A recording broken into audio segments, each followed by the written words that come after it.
Hey everybody, it's Ziggy here, and today I'm just going to be taking you through some of my favorite guitars and why they are my favorite guitars and how they fit into my little journey across the years. So I hope you enjoy. So first off the rank is this little OM15 by Martin. This guitar I've only had for a little while. Maybe, wow, not even a year. This guitar I primarily used for my B stage on the Laps Around the Sun World Tour when we're doing our shows in Australia. Ignore the playing. But this guitar was just a real winner. I didn't think I would. I knew I was going to love it, but it's definitely found a place for me being like I think it's all mahogany, being like this kind of really simple guitar, and it's smaller than a lot of the guitars I play. So it's found a really nice place in my set, that's for sure.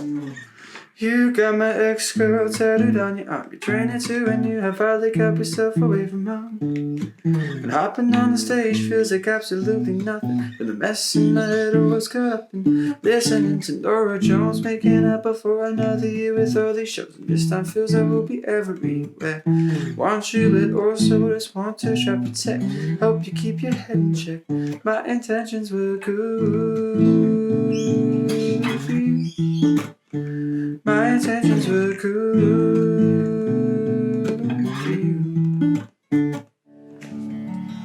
So, next guitar I got here is this Cole Clark Batlady 2. Beautiful guitar.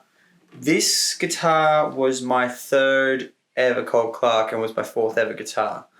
Funny story with this one, I flew to Western Australia and I basically missed my flight, and so they wouldn't let me take my guitar on, and so I took a box of CDs under my arm and my backpack and the clothes I had on me. And so I bought this guitar when I was in Western Australia, and it was not really a guitar I needed at the time, but I've played so many shows on this guitar and I recorded all of Land and Sea on this guitar. Cole Clarks are amazing. I have found that they go absolutely amazing, particularly in small environments when you need a guitar to have a really strong voice and to have its own volume kind of thing.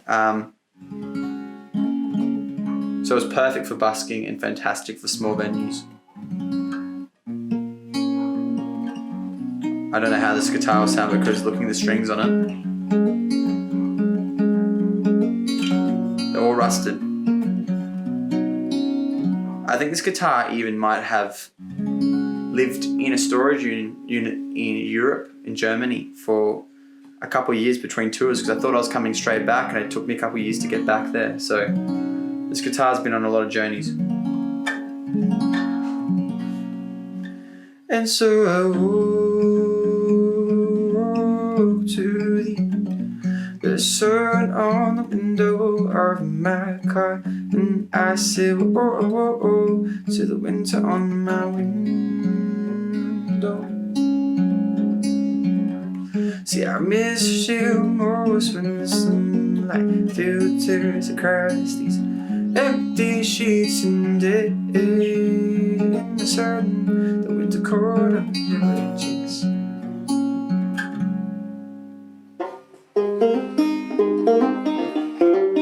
Alright, the next up on special instruments and why is this Good Times Banjo. So this is a lefty, it's 6-string. It's kind of, in the folk world, you shouldn't really have a 6-string banjo. It's kind of wrong. They're typically meant to be 4 or 5 strings, but because it's kind of like, I guess it's almost like a guitar joe is what you might call it. But I recorded this, recorded Laps Around the Sun using this. So I recorded, while there's power tools going on, I recorded Worn Out on this one while I was recording Laps Around the Sun.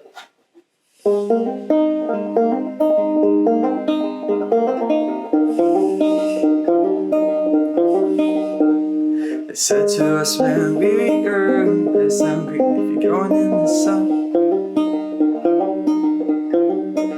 They say that the sun it does things to your skin that'll grow beyond your years. And I wonder why it seems that all these good things just grow and die. So next up on special guitars is this D28 by Martin. I got this guitar just before, I remember the day I opened it, actually opened the guitar box and saw it for the first time in Adelaide. And that was back in late 2000 and could have been late 2017. Yeah, it was. Before the Heaven AU shows that I had the Cap City run. So this guitar I've toured with a lot. Pretty simple pickup actually. I think it's just an LR Bags. This is still just running a little LR Bags pickup in it. I love it. I had a great couple of years touring this guitar. I've actually most recently been recording for my new album, and the new songs, most notably Together, was recorded on this guitar.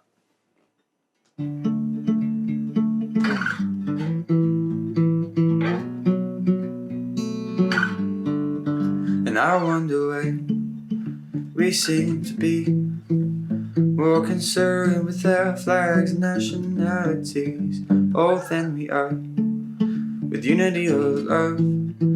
More concerned with our differences and differing gods above. And out of all these books that I forgot, no way too harsh and worries of what I'm not saying. How this feels when it comes to being close to you.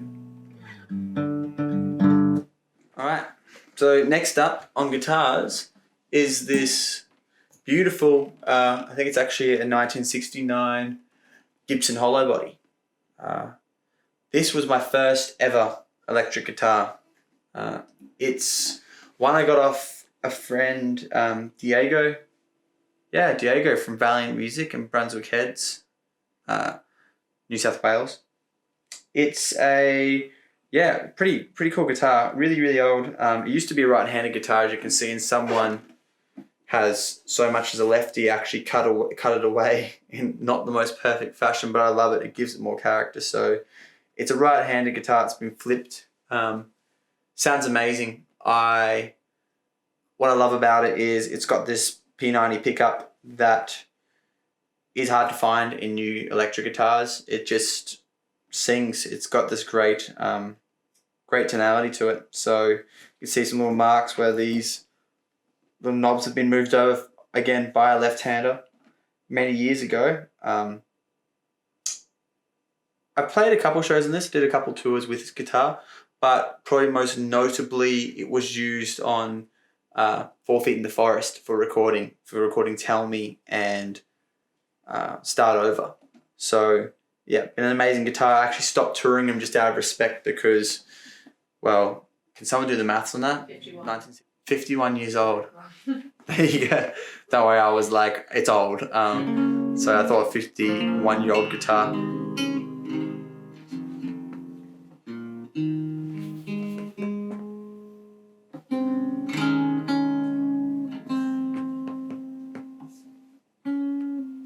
So this guitar, I decided to stop taking touring, but it's amazing to have. So usually this would be plugged in because it's an electric guitar. See, I think I drowned the other day. My heart was home, my body was set to leave it all. And you took my hand and says, cheers, I would love just to stay here. There's things I owe to the world above, to the world above. Gotta tell you all the things that I've learned out on the streets. There's angels come in forms of dogs and girls and babies that I meet. Can I tell you all the things that I've learned from love is how to hold? Now that I prefer to feel it all, to feel it all. If we could start over somewhere 10 feet underwater, will we start over again? If we could start over somewhere 10 feet underwater, could we start over again? See, if we had girls, we never would have learned how to swim, how to swim, how to swim.